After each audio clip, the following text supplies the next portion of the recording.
He looked Todd Grimshaw in the eye, told him he loved him, and less than a year later, he was lying dead in a Weatherfield ginnel with half the cobbles as suspects.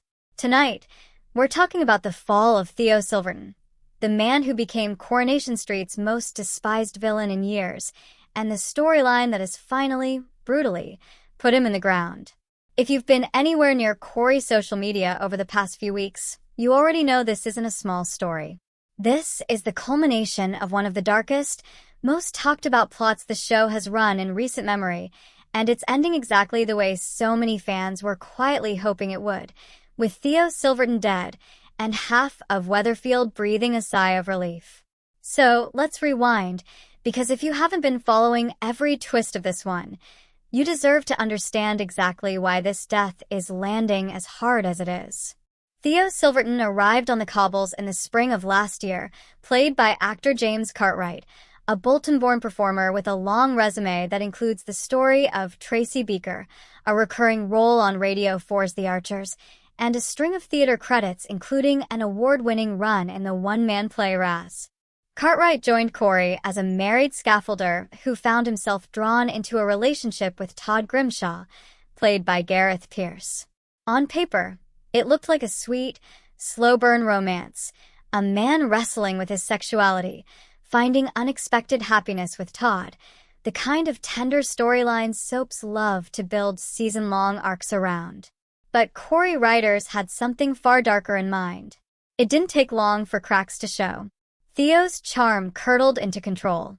What started as concern for Todd's well-being became isolation from his friends. What looked like protectiveness became coercion. Over months of episodes, the show built one of the most unflinching portrayals of domestic abuse in a same-sex relationship that British soap has ever attempted, and it did so deliberately, working alongside an LGBTQ+ anti-abuse charity to make sure the story was handled with the weight and accuracy it demanded. Viewers watched Todd shrink into himself. They watched Theo smile at neighbors on the street while tightening his grip behind closed doors. And slowly, audiences stopped rooting for this couple and started dreading every scene Theo appeared in, which, if you know soap storytelling, is usually exactly the reaction the writers are chasing.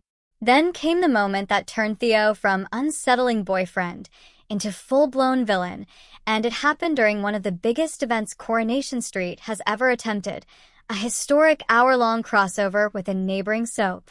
During the chaos of a multi-vehicle pileup on a remote road, Todd, Theo, and much-loved vicar Billy Mayhew all ended up trapped in the wreckage of a crashed minibus. Todd escaped. Billy didn't. And in one of the show's most shocking reveals in years, it emerged that Theo had the chance to help Billy get free and chose not to, instead making sure Billy stayed trapped as the vehicle went up. Moments later, in front of a horrified nation of viewers, Billy Mayhew was dead, and Theo Silverton had let it happen, then dressed himself up afterwards as the hero who tried to save him. That single moment rewired the entire storyline. Theo wasn't just a controlling partner anymore. He was a killer hiding in plain sight, accepting condolences, and even being called brave by grieving friends and family who had no idea what he'd actually done. From there, the show did something genuinely clever from a storytelling perspective. It let Theo get away with it for a long time and made viewers sit in that discomfort. He delivered a tearful eulogy at Billy's funeral. He confided in the local bishop about his guilt while never confessing the truth. He even snuck back to visit Billy's coffin at the funeral parlor to whisper a confession to a dead man, believing no one could hear him, only for a mystery eavesdropper to be listening from just out of sight, planting the seed that Theo's downfall might finally be coming. And fans noticed. Corrie viewers spent weeks theorizing across social media about who that eavesdropper might have been, dissecting every camera angle and every suspicious glance from the show's ensemble cast. The show leaned into the mystery hard, and it paid off in engagement. Theo Silverton became, without much competition, the character British soap fans loved to hate most this year. That hatred eventually curdled into speculation of a very specific kind. Fans started predicting, quite openly, that the show was building toward killing Theo off. And they weren't wrong to think so. Earlier this year, Coronation Street bosses confirmed a chilling storyline twist.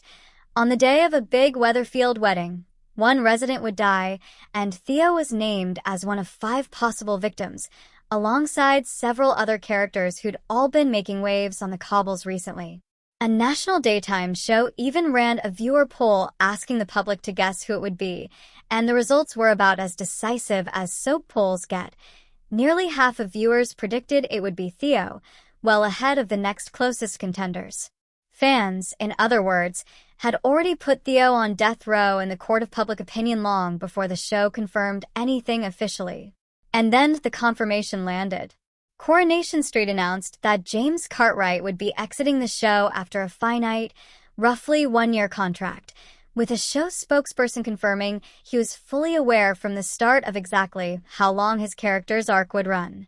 That announcement, paired with the wedding day death storyline already in motion, essentially told fans everything they needed to know without spelling it out directly.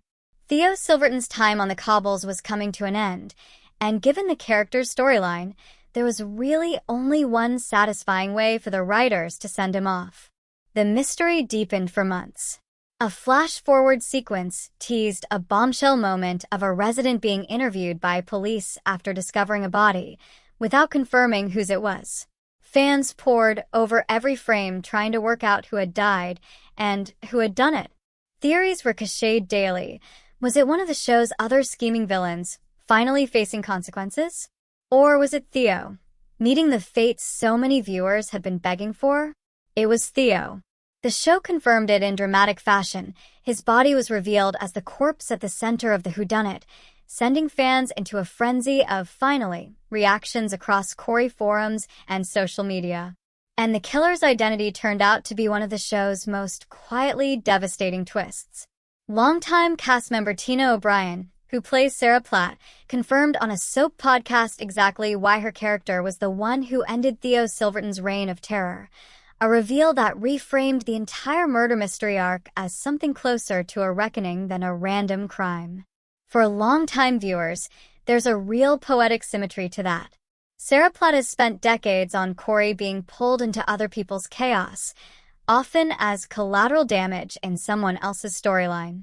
Watching her be the one to finally stop Theo, after everything he did to Billy, everything he did to Todd, everything the show spent over a year building him up as, gave fans exactly the kind of catharsis that soap storytelling lives and dies by. Social media reaction in the hours after the reveal was overwhelming, with fans praising the writing team for sticking the landing on a storyline that could easily have felt exploitative if handled with less care, and instead became one of the most talked about arcs of the year. Media outlets have been equally engaged.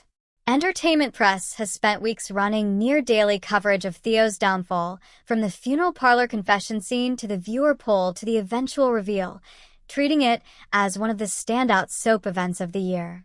That's rare air for a villain character who'd only been on screen for about a year. Most soap baddies need much longer to build that level of cultural traction.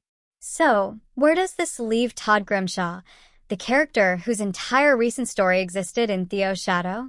That's the question fans are turning to now. Todd already had one narrow escape from this storyline.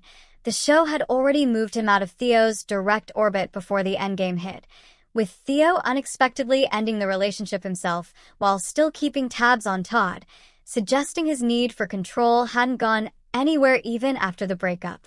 Now, with Theo dead and Sarah confirmed as his killer, Todd's story shifts into new territory entirely.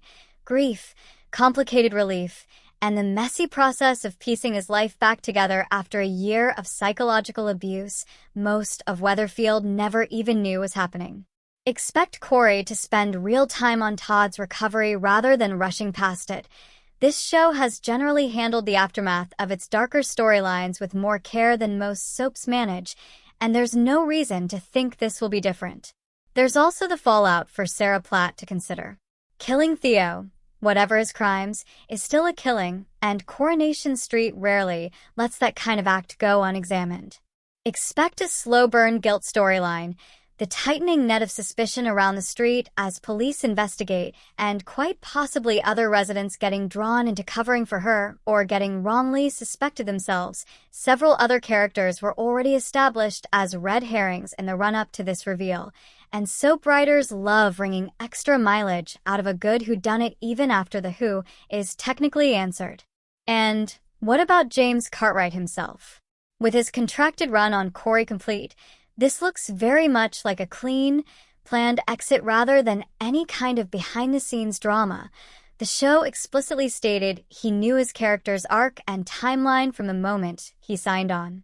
For an actor with his range, awards for theater work, a long-running radio soap role, and now a headline-grabbing soap villain turn, this Corrie stint looks less like an ending and more like a serious career calling card. Don't be surprised if Cartwright turns up somewhere new, and don't be surprised if Corrie fans who spent a year despising Theo Silverton end up admitting, once the dust settles, that it was a genuinely great performance. For now, though, Weatherfield has one less monster walking its streets, and the person who put a stop to him is about to face consequences of her own. That's the real story here, one of the best executed villain arcs Coronation Street has produced in years, closing out with a death that fans spent months predicting and, frankly, hoping for. If you've been following the Theo and Todd storyline from the start, we want to know what you think of how it ended. Did Sarah Platt do the right thing? Should Theo have gotten some kind of redemption instead of a body bag? And where do you think Todd's story goes from here? Drop your thoughts in the comments below.